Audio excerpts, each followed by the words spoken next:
Hi friends, welcome to Take Care of Your Body by Rye. I'm your host, Rylan Rosano, psychology master's student, chronic illness advocate, two-time published author, and a girl who has a lot of questions, and I ask your favorite health and wellness professionals them. Join me every week for a new episode that ties back into taking care of our body, mind, and making sure we never give up on our dreams. I'll see you every Wednesday and Saturday, and make sure you hit subscribe, grab your favorite coffee, and we're about to yap about all things health, wellness, and being human. Hey everyone, today I'm honored to welcome a very special guest who's also in Florida. Hi Lisa, how are you today? I'm good. I'm good. We're finally doing this. Look at us go. I know it's you can't control the weather. You definitely can't, but I think that goes back to you can't control anything in life, and you just sometimes have to go with the flow and, handle what life gives you, even if it's unfortunate and rain and storm and there's no sunshine involved, but there always will be sunshine. You just might have to create it. No, absolutely. Do you want to introduce yourself and tell us a little bit about you? Well, like you said, I'm Lisa. My last name's Glaser. And actually, I recently got married, so I'm just getting used to saying that. But I am the founder of Everkind Family Foundation. And it is a foundation that, in essence, has existed, even though it wasn't fully technical. It's existed for 13 years. And we work a lot with mental health, foster care, and conservation. And so we do some really neat out of the box things that I love. On top of that, in my side time, but part of my community service, you'd say I'm Mrs. Florida USA Ambassador, which is it is totally based on community service. And it's for Big Brothers Big Sisters. So all the money raised for that goes to Big Brothers Big Sisters. Wow, I might have to get involved with that mission. I love that you are very big into building a community and leading with the heart. I think that really is something that we need in the trying times that we're going through right now in 2026. Do you feel amazing after doing that? I think that's my favorite part about giving back is like you not only are helping someone else, but you feel good after, and it's really something that you know you're doing good and you're putting good out there and it's going to a good place. Is that something that you've experienced where you're like, wow, I did that, I'm helping someone? Just yesterday, we got to do something that was just so fulfilling.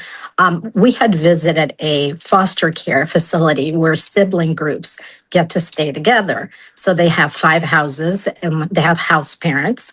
And those house parents keep about 5 to 6 kids each. But they're all siblings. So we made a visit and we learned some things about them. We learned that they go through 70 boxes of cereal every week. They do laundry 5 times a day. So we came back, and in the last few days, we're able to do just a local drive for cereal and Tide Pods. And we ended up with 3 weeks worth of cereal and 2 weeks worth of Tide Pods. And it was so fulfilling to just, if you see how excited they were about cereal, and people like take that stuff for granted. And, but these kids were as if we had just given them the winning lotto ticket. So it made us feel incredible that we could make that small difference. And we find that a lot of people want to give, they just don't know how to do it. And so by us giving them an outlet, like bring us cereal, bring us snacks, uh, they feel fulfilled.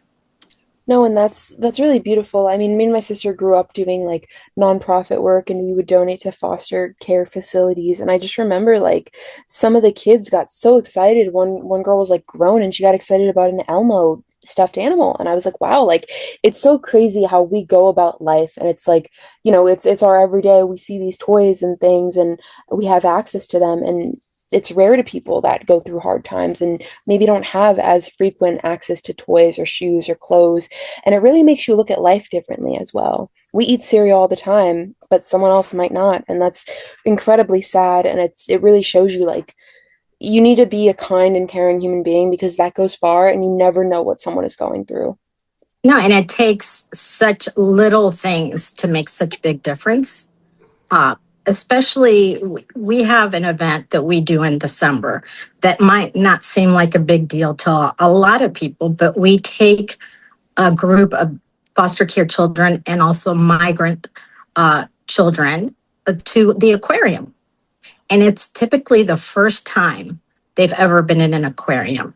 And it opens their mind up to so many possibilities of things they could do, the things that are out there. It's such an incredible impact, and we just love doing it.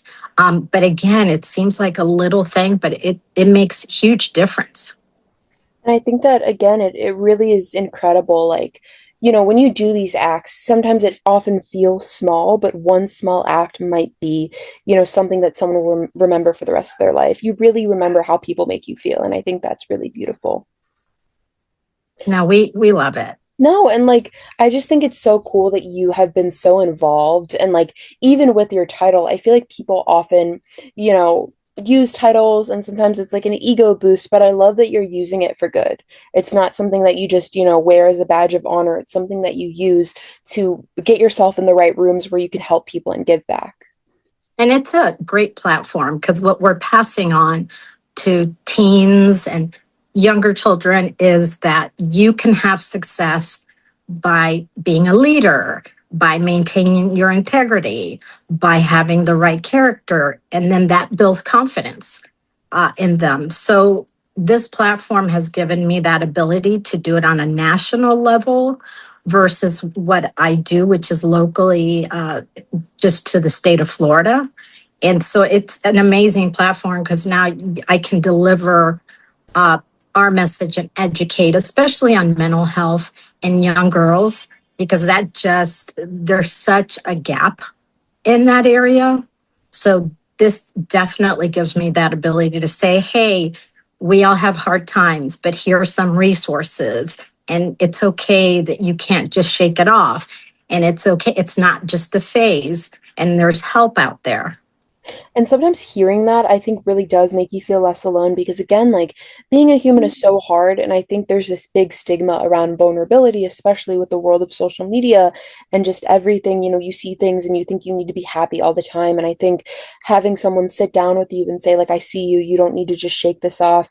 You're not alone in what you're going through really does go a long way. And then providing the resources, I really think the work you do is amazing. Thank you for that. Oh no, it's I personally went through a lot and found such great mentors in mental health, if that makes sense, because there's a lot of mentors out there for learning fiscal responsibility or, academics. But when it comes to having mentors for mental health, that's another gap. And I love having that opportunity. 1,000%. And it's beautiful. And again, it goes a long way because you never know who will tell, their friend or their loved one what you did for them. And that impact will be passed on. And it's something that, can continue to be passed on. And that's what we need. We need more positivity. We need more movements like this because that's how the world will get changed instead of, putting us all in this box of, okay, you need to get over this. You need to feel better, do better, just keep pushing through. I think it's really okay to sit with your struggles and realize you're not alone. You have them for a reason and you are supported and loved because that's often what people forget when they're going through hard times. No, it's the simplest messages that make, like you said, the greatest impact. It's just even asking someone truly, how are you? Not for them to just say, oh, fine and okay. And then, use that as an entry into a conversation. And you don't know that impact. That may have been somebody's absolute worst day. And they just didn't want to be alone. And that, when you mention that, that's what I often think about, to be unkind to someone in a public setting or just in passing, like you never know what someone is going through again. And like that could be their last straw. And then they go home and they take their own life. And it's like, you really never know how far kindness can go. Your kindness can truly save someone's life. And I think when you think about it that way, it reminds us all like the words we say to each other matter. Because if you, are unkind, you're going to make a situation you know nothing about already worse. No, absolutely. Um, I know people have made such an impact in my life personally because at my lowest low, I didn't have someone that was just lost, trying to lead me as I was lost. But I worked a lot with the Crisis Center of Tampa Bay, and the ability to have a number that you can call. If you're completely alone, you're never alone because you can dial 988 or 211, and someone's going to be on the other end of that line that can just talk to you in a judgment-free zone. And I think, like, after you mentioned that, and thank you for giving those resources, I want to ask you, what is our youth currently dealing with that adults often underestimate? I think that is something that I really want you to highlight because you really understand or have the ability to understand the youth and relate to them on a personal level. So, what do you often hear that they're struggling with that maybe the adults in their life don't get? I don't think that people realize the amount of issues with self-esteem that teens have right now because of social media, because of standards that are out there that are unrealistic. I think, teaching health versus beauty is something huge right now for teens because you don't have to fit a certain profile. But if you're healthy and you're out there, supporting and feeding your brain. I think those are areas that teens suffer from. That again, we need more resources. We need more education. We need to pass the message on to more people. So when they encounter a teen that's in trouble in the sense of mental health, they could have a first aid kit of sorts. No, and I think like as someone who has the title that you have as Miss Florida, like is that something that you felt pressured in when you were really first getting into this industry, to feel or look or do things a certain way because of the often pressures that are within the beauty world? Was that something that you had to really sit and realize like, wait a minute, this is just bull crap. Like I don't need to change myself. It's the world that's the issue. Did you have a moment when you really had to have The reason I did this to begin with was because I wanted to go out of my comfort zone. Because I am not your typical, I'm not a skinny mini. Uh, I rarely wear makeup. My hair's usually up in a bun. You're beautiful. Uh, Stop. Thank you. But I did it so I could get out of my comfort zone and I could reach more people. Now, is there a degree of vanity that's involved in these things? Oh, absolutely. But a lot of people at their core do it to benefit big brothers, big sisters in this particular instance. Because they're reaching so many people and putting the messages out there. And it's kind of neat. The different girls all have different platforms. So they're making an impact in a lot of areas. And that's, I think, what's really, really beautiful because, again, it goes back to the fact that we have the ability to change the world and the way things go within these vanity-filled industries. And oftentimes, like the people who are scared to get out of their comfort zone are the ones who can add and change the way we think about these fields. So thank you for doing that and for, again, being you. And you are absolutely beautiful. And I think just the fact that you were scared to do it and you did it anyways really speaks volumes because oftentimes, I think the thing that we're most scared of is the thing that's going to change our life. No, absolutely. I feel like this has really given me a confidence that I didn't have before in terms of, okay, when I'm reaching out to people, can I have a good conversation? So English is my second language. So sometimes I get a little insecure about speaking. And this has given me an opportunity to get over that insecurity. And I think, like, has this been a healing outlet for you? I mean, growing up, did you have moments where you maybe felt pressured? I know you probably weren't as big into social media as we are now with all this crazy ongoing technology, capabilities, but did you have pressures within your own young adult life that you think really inspired you to do this work? Well, I would definitely say I did. The language barrier when I first came to the States was really difficult. And, there's whether or not people want to acknowledge there's discrimination based on if someone is different from you. So that was really hard for me. So to make friends, I made such a point of, and this is going to seem silly, but of speaking English without an accent because I was trying to live up to some expectation when really it was okay for me to be me and not pronounce things correctly, but I was getting the message across. That was always part of my insecurity. And do you think like you've been able to relate to kids in regards to that? Like I think that's often what's really beautiful and what I've noticed with the work I do is like, I almost re-heal my younger self by helping people in certain ways, and I think that's beautiful. Have you had an experience like that? Uh, Definitely. I was raised by grandparents, Oh, and a lot of these kids that I've met, it hits home because they're being raised by single parents or grandparents. And so you always have that bit of insecurity that comes from abandonment because you feel like you've been abandoned and you get insecure about who's going to stay in your life, who you can trust. You don't want people to continuously leave your life. And I found that I can relate so much to kids in the foster care system that are aging out, which is a huge problem, the aging out.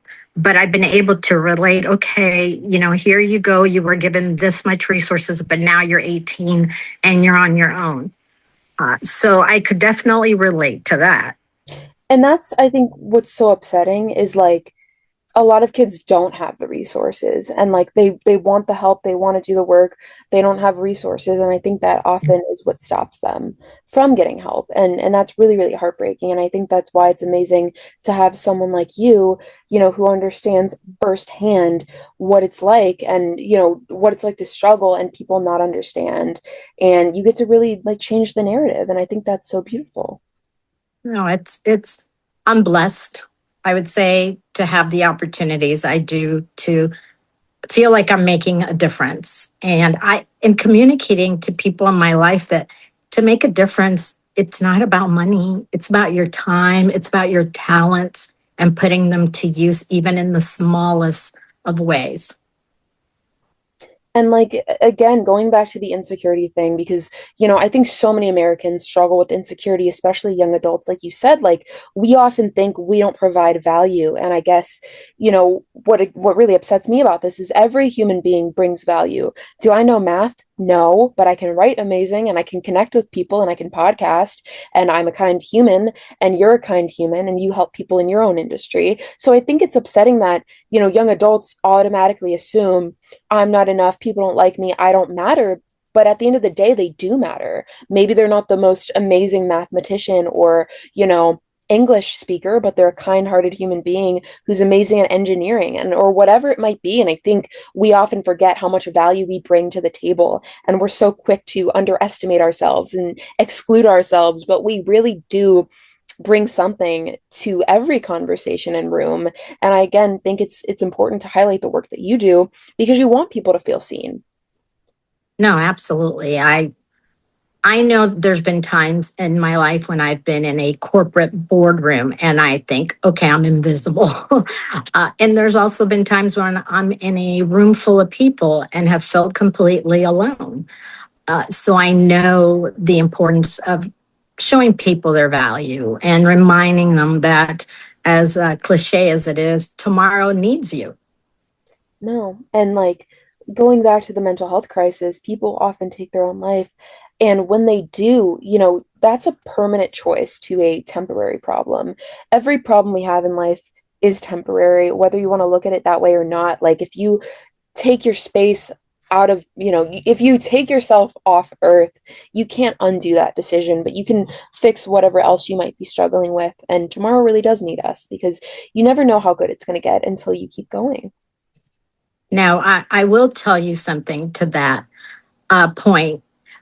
I suffer personally from major depressive disorder. Mhm. And what some of that does to you, and in your mind, my mind, you tend to feel like you're not going to be missed, like you're doing it for other people's benefit. So a lot of times I think people just assume that it's a selfish act, but sometimes it's just an irrational act because in your mind, you believe that, in my case, I believed that because of health problems, because I was going through a divorce, because the economy was bad. And And it isn't one thing that hits you, it's multiple things that hit you at one time. And you start to become hopeless.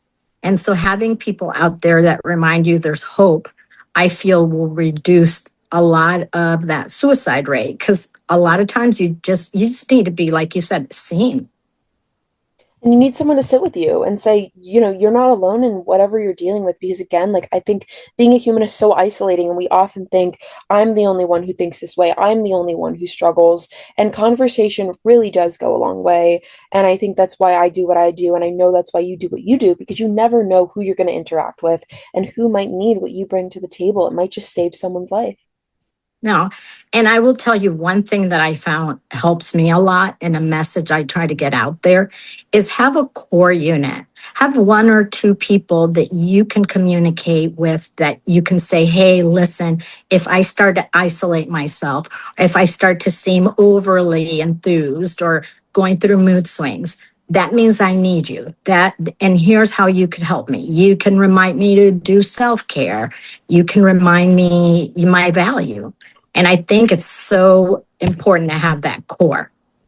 It really is that backbone of people that understand you. And that's something that I have to deal with. Well, that I have to have, because I deal with, something that really bothers me, Lisa, is when people like don't like my content or don't like what I do. And I often take that to heart because that's the kind of person I am. And I have friends that are like, Rylan, you're an amazing person. Not everyone's going to like you, but you know who you are. And I think having people like that in your life really changes the way you think about things, because oftentimes, we think in this doomed mindset, like, oh my gosh, people don't like me, I suck, whatever. And then you have a friend that goes, you're amazing, like you're being so hard on yourself.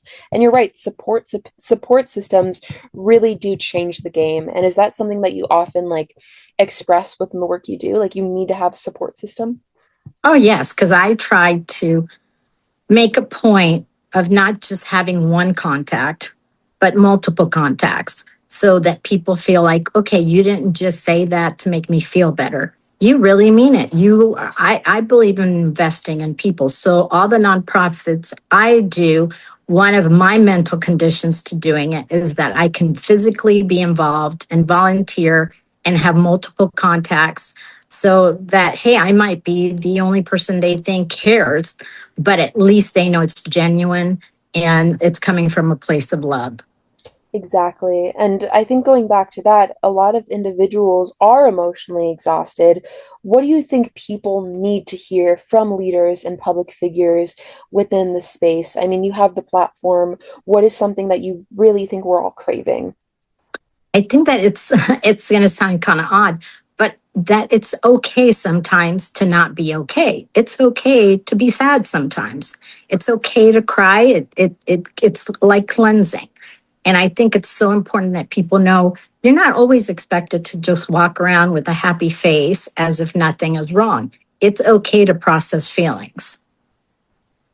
It is, and feelings I think connect us. And oftentimes like we feel like we need to shove them down and not feel them, but that's how we truly feel better. You're gonna feel worse if you just shove things deep, deep, deep down and don't talk about them. So I love that you are very like team emotional expression. I think it connects us, and a lot of people need to realize like that's how we come together instead of being pushed farther apart. No, and it I love how once you do that, it's like you're so free to connect with people when you do that. I think there's just something special about that, the connections that you create through it. I agree. So if someone listening maybe feels powerless to make a difference, what is one small thing you want to tell them to start with? I would say be kind to yourself and be kind to others. Reach out past yourself. Maybe someone you would never think you're going to be friends with is the person that ultimately becomes your best friend, part of your core. So I think don't be afraid to put yourself out there. And I think that really goes a long way in anything, because people again are so scared to put themselves out there. But once you do, it really changes your life and gives you skills that aren't going to go anywhere. I mean, at the end of the day, you're right. Like maybe you're scared to put yourself out there, but maybe if you do, you'll meet your best friend or the love of your life, or you'll help someone or save someone's life. You really don't know unless you try. And I feel like so many people are scared of rejection. If someone is scared of rejection, what do you want to tell them? There's again kind of a weird expression, but there's a chair for everyone. There's not a lack of chairs. Uh, so find your chair. It might be a creative outside the box chair, but you're going to find some company there. Again, and like I agree with that. Like if there's not a space at the table for you, create your own table. And I love that you agree with my message because, oftentimes we sit and we wait for someone to see us and understand us, but maybe that's not the point. Maybe the point is to make ourselves seen anyways, even if someone can't see us. No, absolutely. So you're amazing. I hope you know that. What does compassion look like in a culture that often rewards harshness and performance? I would say to me, compassion has become empathy, making an effort to relate to people that maybe are completely different than you. So I think through empathy, through understanding, through effort to get to know others, that's a way to show great compassion. I love that so much because again, like understanding connects us. It doesn't push us farther away from each other. And it's scary to do what people aren't doing, what's not the normal. And this is something that I've seen like a lot of people are afraid to be vulnerable because if they haven't confronted that vulnerability within themselves, they're not going to be able to see it within you. But you have to keep doing your work anyways, even if it's too, emotional for some people or they don't understand it completely. It does matter. Have you had moments where maybe you felt underseen or underappreciated for what you do, and you were like, why do I do this? Or have you always been very confident within it? I have definitely not been very confident in the past. Uh, and I would give you an example of when I haven't feel seen as I'm in private equity, so I'm in business. Mhm. And a lot of times people are so transactional that you feel like, okay, it's a room full of people, but I'm clearly the only one in the room at this point. And so, yeah, that goes towards insecurity, and I've had to fight to get over that. I've had to just motivate myself and remind myself that I matter. What I have to say, it matters. It doesn't matter what scene it's in, but it matters. Exactly. And thank you for doing what you do because I feel like in business it's so, you know, professional and it almost feels like these people are heartless. And I'm like, we are all human beings. We handle, the same issues every single day. Let's be kind. Let's make a difference and connect. And I feel like people don't want to. So thank you for changing that narrative. I really think that that goes a long way and people really need more connections like you. I appreciate it. Of course, I'm your hype girl now. We're gonna have to hang out and I'll be like, Yeah. guys, she's the best. Um, so I think this is one of my favorite questions. What is something you feel like people misunderstand about nonprofit work? I feel like it gets a bad rap. There's something that lately I have seen in nonprofit, and it's if you're in corporate America or you have a product or you're trying to sell a service, it's okay to market. People don't judge you. But when it comes to being in a nonprofit sector, if you are out there, the equivalent of marketing and trying to get your message across, sometimes they see that as negative, as that you've got some other intentions. But in reality, we probably need to applaud that effort more than in any corporate effort because that reaches the most people and makes the biggest impact. No, exactly. And that's how we will get the change created. And it really frustrates me that some people really just want to do it for the money. Or, no, it frustrates me that some people want to do things for money. And that is not really a field that you get paid to do or partake in. I mean, you can correct me if I'm wrong, but, and then people like will say, oh, well, you don't get paid to do that. No, but sometimes the paying, the money aspect of it is how you feel. You're helping someone and that's better than money to me. I mean, that's my personal opinion, but sometimes doing a kind, gesture for someone really makes you feel better, and I would rather feel that feeling than get paid $1 million. You know what I mean? Yeah, no, nothing takes the place of knowing that you impacted someone or changed one life or what direction they're going in. I don't think there's any better feeling than that. No, 1,000%. And does it bother you when people often look at nonprofit work and say, oh, well, you don't get paid to do that? No, it bothers me because they're like, well, why would you volunteer? But like, you're not getting anything back. Well, yes, I'm actually getting something back. And I would want someone to go out on a limb for me. So a lot of times when people are, they tend to be somewhat selfish. Mhm. They do. And that is what makes me sad because there's such value in thinking of others before yourself. And it to me it says so much about somebody when my feeling when I meet someone, okay, what are you doing to contribute to your community? What are you doing to make a difference in people's lives? And if all you're ever doing is stuff for yourself, then you know what, you're probably sad and in the wrong place. Exactly. And, I don't think someone should be involved in an environment that makes them not happy. And why are you going to have a job you hate? Why are you going to live a life you don't like? We get one shot at being a human and existing on Earth, and we're all going to mess up. We're going to text people we're not supposed to, be mean to people sometimes. But I think it's about learning from our mistakes and using our time wisely. And, at the end of the day, like, how you spend your time does matter. And maybe you don't get paid to partake in nonprofit work, but maybe it will heal you and you get to help others and make new friends and connect and make a difference. And I think, again, that speaks volumes. No, it feeds your soul. It does. And doing things that you're passionate about, like you says, takes the place of any amount of money when you feel like you're passionate. And it's being kind to yourself too, which is important because it's great to reach out to others, but you always have to make sure that you are in your healthiest and self-care. Exactly. And going back to that, as we kind of wrap this up, how do you take care of your body and your mind? I do a lot of fun things. Every weekend, I make a point with my husband of us having a date. And and we've done some really cool, one tank trips. Just go to a museum, go see a movie, go volunteer at the beach, picking up trash. I find that that is like the best self care for me because that removes me from whatever the week has held and it just takes me somewhere else. I love that. And I think reconnecting with yourself and people that, love and support you, and getting yourself away from the work. I think you need, as much as I know you love doing this, I think having a distance sometimes from it on the weekends is really important. Have you noticed that? Oh no, it's refreshing.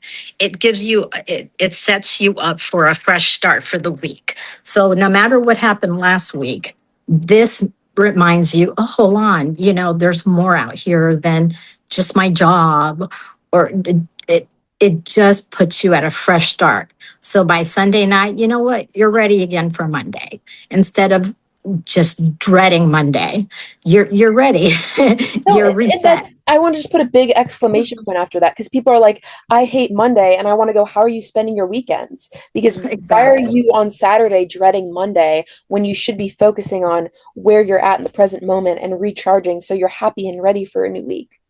Absolutely. What? It blows my mind. How are we hating a weekday that we haven't even gotten to yet? Yeah. I mean, how are we living life? Like, let's recenter that.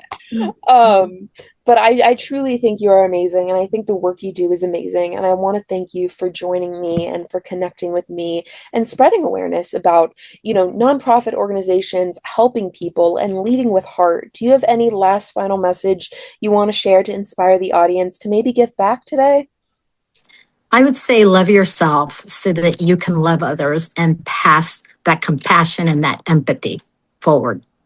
I love that. Where can we connect with you, Lisa? You're a queen. Ever, Let's stay in touch. everkindfamilyfoundation.com.